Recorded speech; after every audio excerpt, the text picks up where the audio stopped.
회원인 여러분 안녕하십니까? 한 주간의 PBS 뉴스를 전해드리겠습니다. 추석이 지나고 어느덧 우리 캠퍼스에도 가을이 찾아왔습니다. 그와 동시에 각 단과대학에서는 축제가 잇따라 열리고 있는데요. 박서형 기자가 알아봤습니다. 경제통상대학 앞 도로변을 따라 일렬로 늘어선 부스 행렬. 웃음꽃을 피운 학생들로 북적입니다. 지난 10월 5일 진행된 경제통상대학과 경영대학의 축제, 경맥제의 현장입니다. 올해 축제의 컨셉인 레트로에 맞춰 옷을 입은 학생들도 볼 수 있습니다. 본격적인 가을을 맞이해 캠퍼스에서는 단과대별로 축제가 잇따라 열리고 있습니다. 경맥제는 앞서 9월에 진행된 백약체전, 사인대전, 비긴 어게인인 자연포차, 예공제에 이어 5번째로 열리는 단과대 축제입니다. 푸드트럭에서 맛있는 음식을 사 먹기도 하고 부스를 즐기기도 하면서 캠퍼스는 활기로 가득합니다. 본격적인 행사가 진행된 오후 6시부터는 경제통상대학과 경영대학 학생들만을 위한 무대가 열렸습니다. 사전에 배부한 팔찌로 두 대학의 학생들만 출입할 수 있게 한 것입니다. 행사의 진행과 함께 학생들은 각 테이블에서 음식과 주류를 즐기며 축제를 즐기고 있습니다. 올해에는 총학생회가 주최하는 10월제가 열리지 않아 2학기를 채우는 축제는 각 단과대 학생회가 심혈을 기울이는 모양새입니다. 부산대학교 밀양 캠퍼스에서도 10월 10일 생명자원과학대학과 지역이 함께하는 제13회 효원 그림판 페스티벌이 진행됩니다. 이어 부산 캠퍼스에서 앞으로 예정된 축제는 사범대학의 횃불이 내 밤 등이 있습니다. PBS 뉴스 박서연입니다. 지대가 높아 전동 킥보드를 많이 사용하는 우리 대학에서는 킥보드 안전과 관련한 문제가 자주 제기되곤 합니다. 이번에는 킥보드 주차 문제인데요. 지난해 9월 공유 킥보드 주차구역이 확충되었지만 무단 주차가 잇따라 보행자와 차량 통행에 위협이 되고 있습니다. 이현채 기자의 보도입니다. 겹겹이 늘어선 전동 킥보드. 우리 대학 부산 캠퍼스에 있는 기숙사인 웅비관 앞입니다. 주차구역을 벗어난 무단 주차가 무더기를 이루고 있습니다. 지난해 9월 우리 대학이 킥보드 주차장 부족 현상을 해결하기 위해 학충에 마련한 주차장입니다.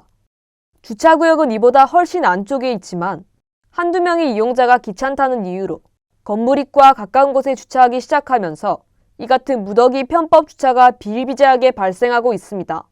가장 큰 문제는 주차구역을 벗어난 킥보드가 보행자와 차량의 통행을 막아 안전을 위협한다는 겁니다. 학생들은 안쪽에 주차된 자전거를 꺼낼 수 없습니다. 택배 차량과 같은 대형 차량은 지나가기도 어렵습니다. 이 같은 문제는 우리 대학 익명 커뮤니티 에브리타임에서도 공분을 살 만큼 화제가 되기도 했습니다. 이에 킥보드 주차 어플리케이션에서 주차 가능 구역을 지금보다 좁게 설정해 무단 편법 주차를 막아야 한다는 목소리가 나왔지만 어플이 이를 제대로 인식하지 못해 오류가 발생할 가능성이 높아 한계가 있는 것으로 파악됐습니다. 자칫 웅비간에 주차하지 못한 이용자들의 킥보드가 인근 주차구역에 몰려 또 다른 안전 문제를 유발할 수도 있는 겁니다. 무질서 편법 주차가 심각해지자 우리 대학 대학생활원도 문제를 심각하게 보기 시작했습니다. 대학생활원 행정실 관계자는 고지대에 위치한 웅비간의 특성상 킥보드를 타는 경우가 많은 것은 이해하나 주차를 제대로 하지 않는 것은 별개의 문제라며 사안을 심각하게 보고 있어 웅비간 전동 킥보드 주차구역을 주차 금지 구역으로 설정하거나 아예 킥보드를 반납할 수 없게 하는 등의 제재를 가할 생각이라고 밝혔습니다. PBS 뉴스 이현채입니다. 올해는 근로기준법이 제정된 지 70년이 되는 해입니다. 하지만 제정 70주년을 맞은 지금도 우리 사회는 근로기준법의 기본인 근로계약서조차 작성하지 않는 경우가 많은 것으로 파악됐습니다. 실제로 우리 학교 재학생들은 어떤지 근로계약서 작성 실태를 서민경 기자가 알아봤습니다. 우리 대학 재학생 A씨는 아르바이트 면접 당시 사용자에게 근로계약서를 써주지 못한다는 말을 들었습니다.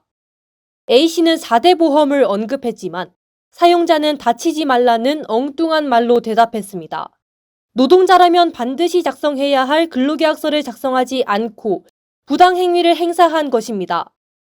평소 근로계약서에 대한 지식을 가지고 있었다고 자부한 B씨도 아르바이트 면접에서 비슷한 일을 겪었습니다.